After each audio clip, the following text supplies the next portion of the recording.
Hi there, my name's Vince and welcome to Series 1, Episode 2 of the YouTube Fixers. And if you haven't seen this series already, I'm showcasing various different YouTubers from around the world who enjoy fixing things. Some professionals, some amateurs, but everybody who likes to give it a go. And to kick off Episode 2, we've got Howard from Dubious Engineering. Now, Howard's channel has got a big variety of content on there, so I'm sure there will be something you like. The links to all the channels that you see in this video today will be linked in the description down below, so if any of them are of interest to you, please check them out. Howard, take it away. Hey everyone, thanks Vince.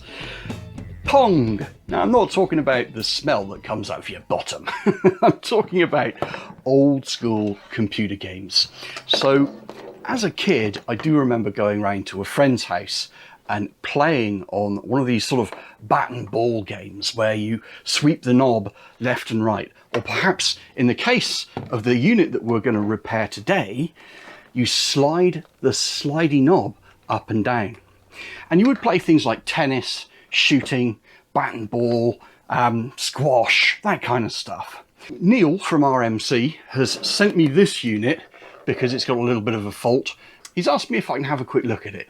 That's the plan. We're going to get into this and we're going to figure out why it's not powering up, and we're going to go ahead and fix it. The first thing that we need to check is the power supply. The power supply that we have here may be known as a wall wart, and it's got selectable polarity and also selectable voltage. And then on the end of it here, it's got a spider adapter with many different types of connector. And in the case of the Commodore TV games machine here, we're using a 1/8 inch jack. Let's plug the power supply in and check it with a DVM. Alright, let's check the voltage. There we go, centre pin positive, 8.7 volts. And this power supply has been set for 9 volts. So the power supply looks okay. So having checked the power supply, let's use the magic screwdriver to get the screws out of the Commodore TV games machine. Ho ho ho! Happy days! Let's get inside this machine.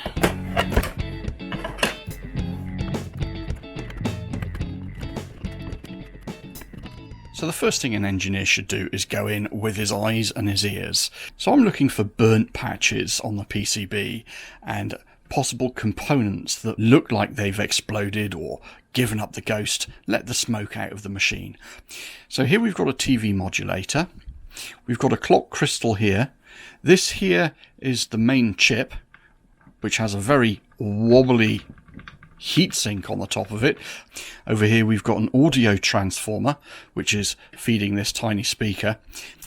And then on the back side of the unit, we've got conditioning and analog to digital converters.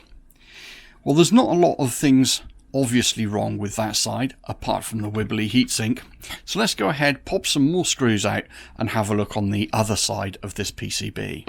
So removing 3 screws along the back end and then using a small pair of needle nose pliers to unscrew the jack plug collet, and finally we can gain access to the other side of this PCB.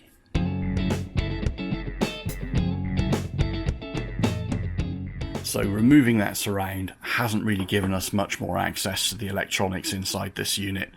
So we're going to have to turn it over, get more screws out of it. With a little bit of luck, we'll get this fascia plate off so that we can get underneath it. Don't forget to remove all of the switches and knobs that might stop that fascia plate from coming off. Alright, good news. So we've got a little bit more access now.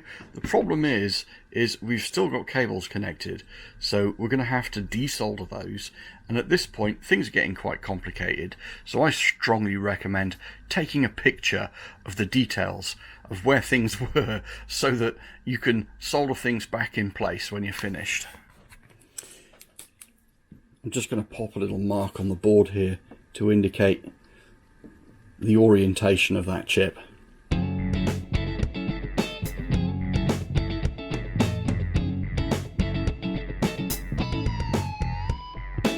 So using a magnifying glass, I tend to very carefully inspect each and every solder joint, and there's a few proper gotchas on the underside of this board. Let me show you some good examples of some dry joints. That one right there. If you look at that there, you can see that there's solder around probably half of the joint, and there's definitely solder missing from that joint, and that weakens the joint. And I've found an absolute scorcher up here. This guy here, just grey and dull. And I'll tell you what, if you wiggle the component on the back, you can even see the leg moving in its socket. But Mr. Blobby came to town and he brought his soldering iron with him. And this particular joint here looks as though it might even get close to bridging over and touching another joint. So I'm pretty sure that's the cause of our problem, that capacitor. Let's get the soldering iron on the PCB, fix those dry joints. So while we're at it, we might as well replace some of these capacitors. These electrolytic capacitors here and here, they're like cans. They have a tendency to dry out over a period of years. And once they've dried out and the electrolytic has gone, then they start to fail. And so here's my big spares box of brand spanking new electrolytic capacitors. This here is a 100 microfarad 10 volt electrolytic capacitor, and what I plan to do is replace it with this here, which is a 25 volt 100 microfarad much more modern electrolytic capacitor.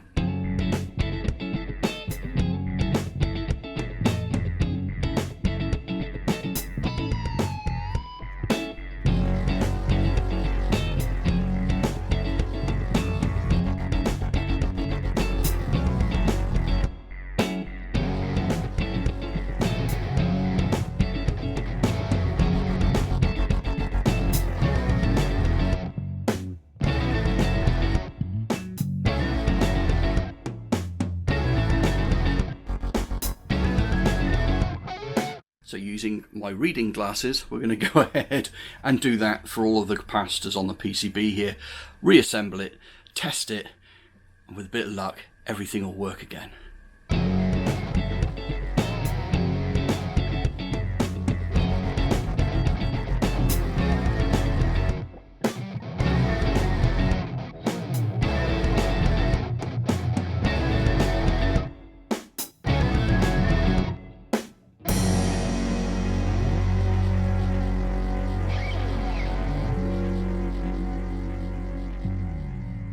It is good. Oh, there we go. Excellent. Well done. 6-1 to Neil.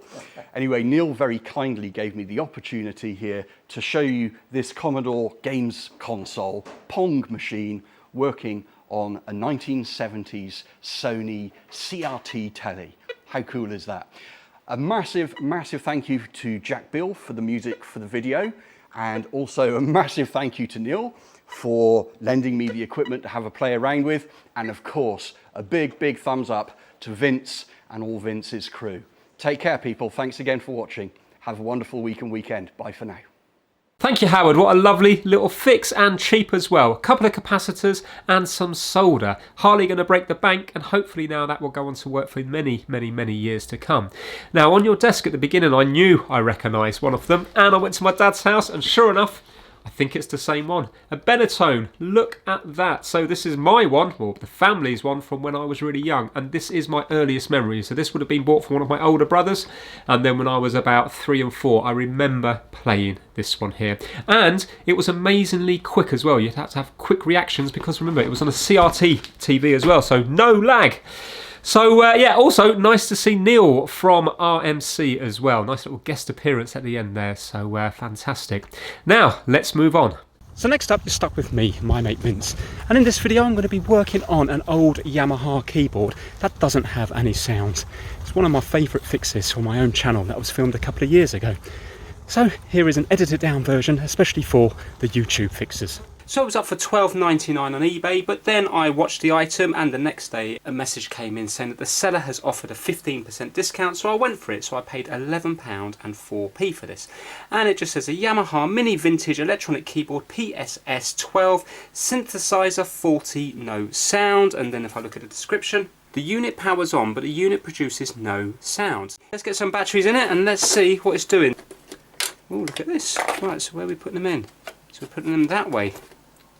Slide them all the way along. 1, 2, 6. Got a nice mix of batteries in there just to please everybody. Here we go. Power on. Right, so that's on there. And voice.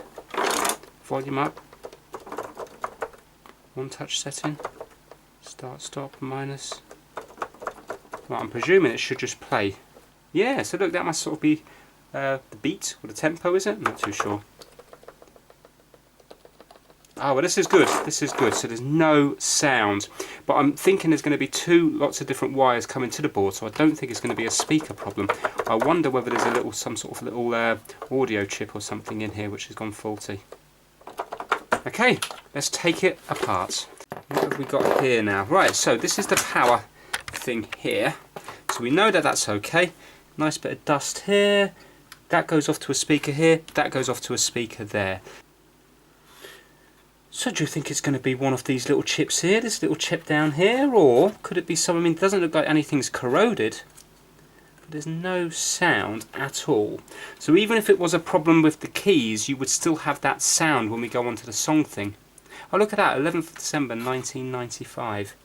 Let's get the multimeter and let's just see if we're having if we can see an ohms reading coming from the speakers, just in case one speaker went and then the other speaker went. It is possible.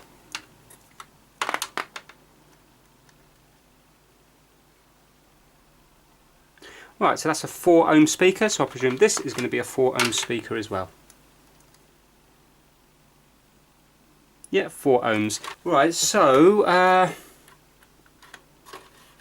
that means then, as long as the wires are intact, which they look like they are, in fact we can do a quick continuity test, then we definitely know it's not the speakers or the wires.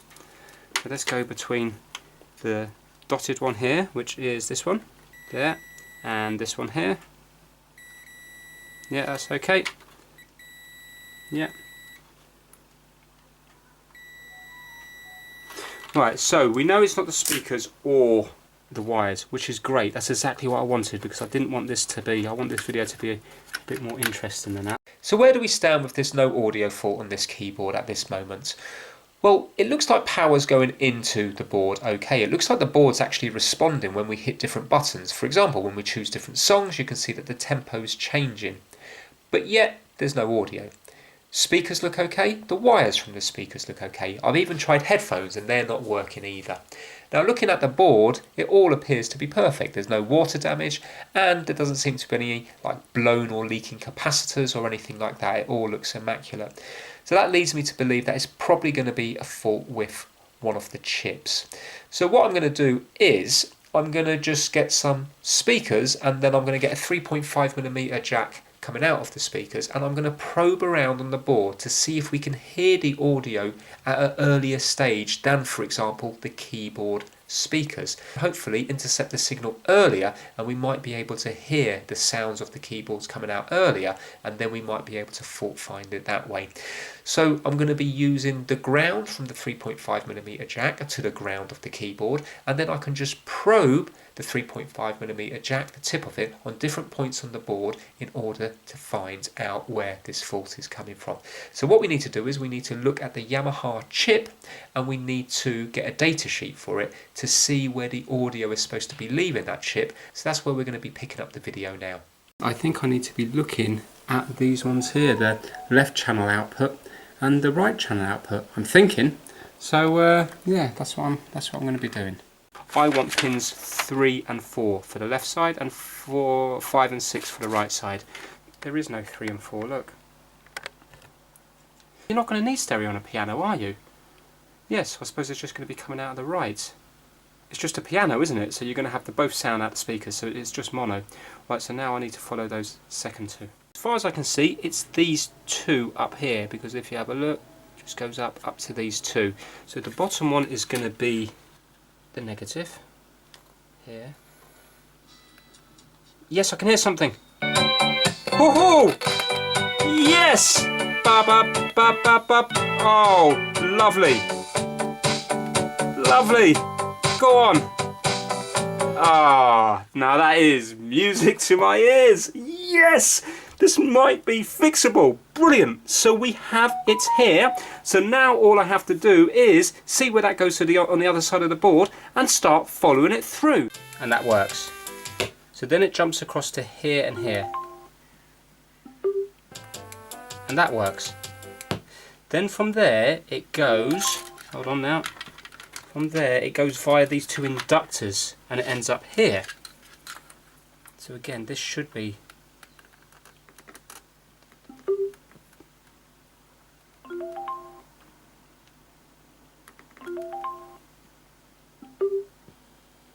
right. Is that our problem? So we've got it here, but look, we haven't got it here. Is that the problem? Are those inductors faulty? It looks like they are. They're both labelled up the same. Yeah, let's pop the batteries out, let's unsolder them and see what's going to happen with them. So I unsoldered both of the inductors and then I popped them into my component tester and they're coming up with no unknown or damaged parts. And that means that they're completely open, because although this component tester won't measure correctly an inductor, it will come up as a resistor because it sees it as a coil of wire.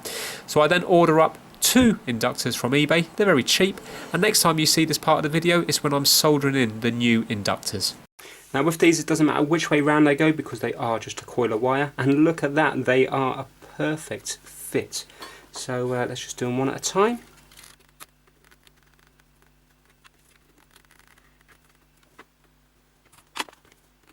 And cut the excess off.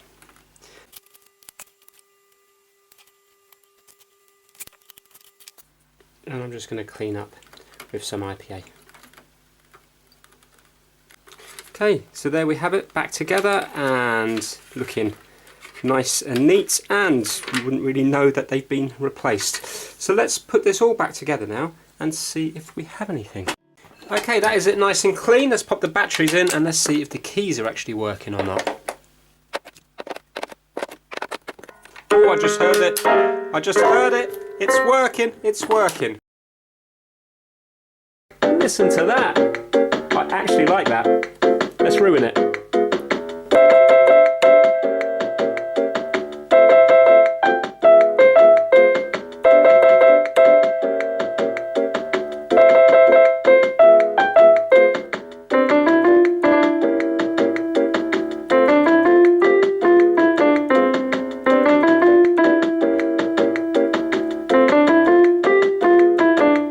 Could be my new theme tune.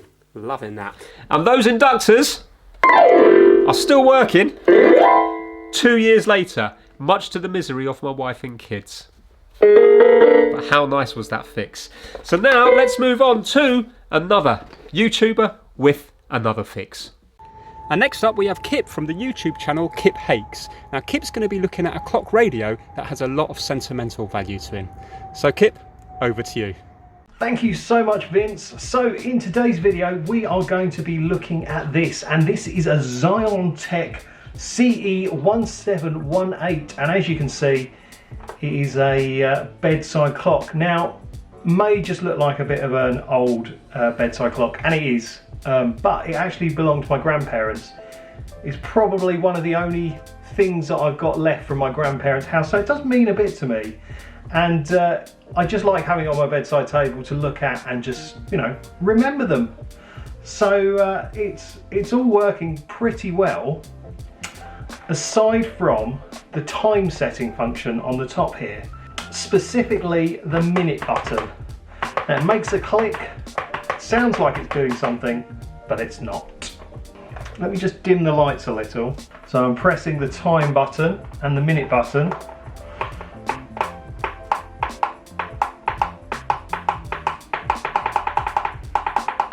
So it's either a dodgy switch or it's just dirty inside, maybe. I don't know. So yeah, I want to crack it open and have a little look. Just notice one of the screws has fallen out, and it's broken as well. That is a great start. Means one less to do.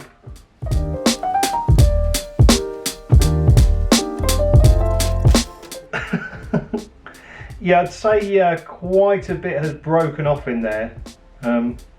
It's probably a sensible idea to turn it off before I start digging into it. I'm very professional.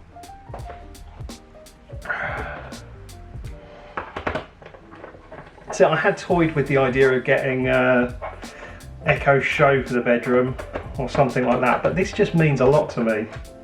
I know it seems a bit daft, but you know, I've got lots of pictures and memories, but I don't have much in the way of things from my grandparents.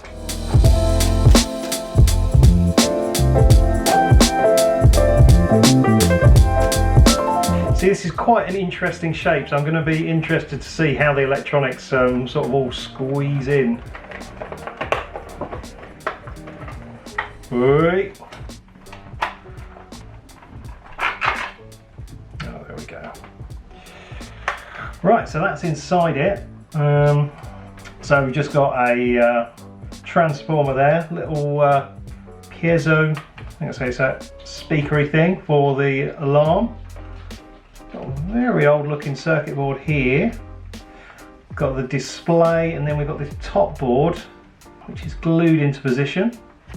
And also we've got the broken screw in there. That is very much glued into place. Not anymore. It's coming out. There we go. Holy moly! What on earth have we got here? Right, well this makes a lot more sense. It seems to be held together by sellotape. Well known sort of stable stuff. Right, okay. So I see how this works and I see how it's failed. So let me just zoom in a bit. So when you press down on the switch, you're pressing in this guy. So it sits like that. There you go. And what has basically happened, it's all falling to bits. Right, okay. Okay. Just turn it upside down and give it a little shake. Excellent. Oh, hang on. We're missing 3. There we go. I've got 3. So we've got 3 of these little clicky dickies here.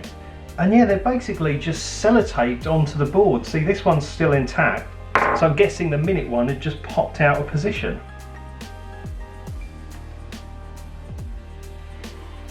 Well, I think before I do anything else, I'm going to give it a clean with some IPA.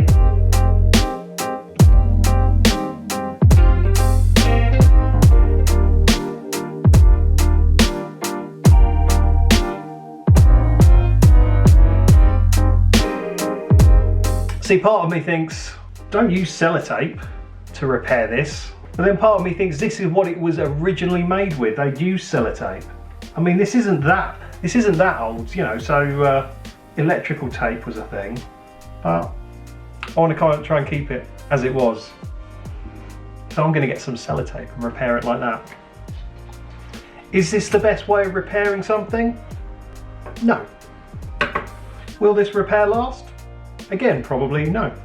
There was someone at Xeon Tech that went, right, well, we'll just sellotape these bad boys in and it'll be okay. And I'm gonna follow their lead.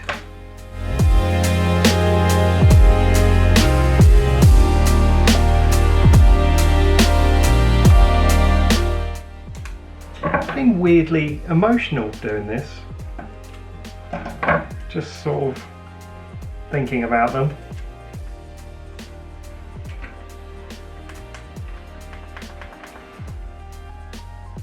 Good button clickage.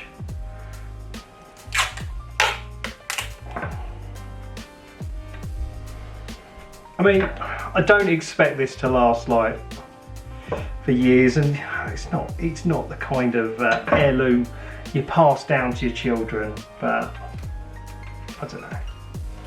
I just like having it around.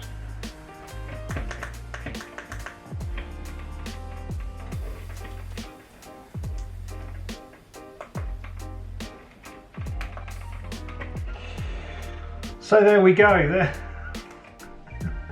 There are our buttons sellotaped in. Didn't think we'd say that. Okay.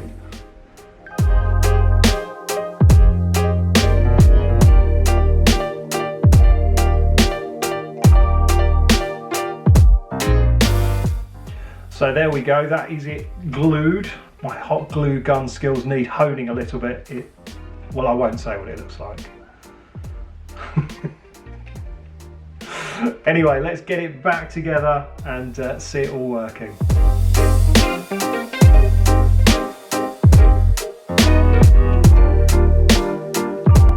So it's back on, but do the buttons work? So it's the minute one that was playing up. Ready? Look at that! Oh, amazing! Oh, I'm so happy. Hour works. Yep. Oh, that is so cool. It was a bit of old sellotape that had gone manky and made the connection loose. Amazing. So there we go. It's not the most expensive product in the world. It's not the best product in the world, but to me it means a lot. So I'm grateful that I've managed to get it working, and hopefully it'll give me a few more years service. Anyway, thank you for watching, and now back to you, Vince. Thank you, Kip. What a nice little repair. So even though the item doesn't cost much money because of sentimental reasons, it's priceless. And cheap items can sometimes give you just as much satisfaction fixing them as expensive items, because the joy can often be in the fault finding and the fixing rather than how much the product is worth at the end of it. So we are drawing to the end of episode 2. I'm now going to get back out into the sun to finish this video off. So that is it for episode 2. A massive thanks to Howard and Kip for making this video possible. Hopefully, fingers crossed, episode 3 will be released in a couple of weeks. If you enjoy these videos, think about subscribing. If you enjoy the creators in this video, then think about subscribing to them. Until the next time, I'll see you later.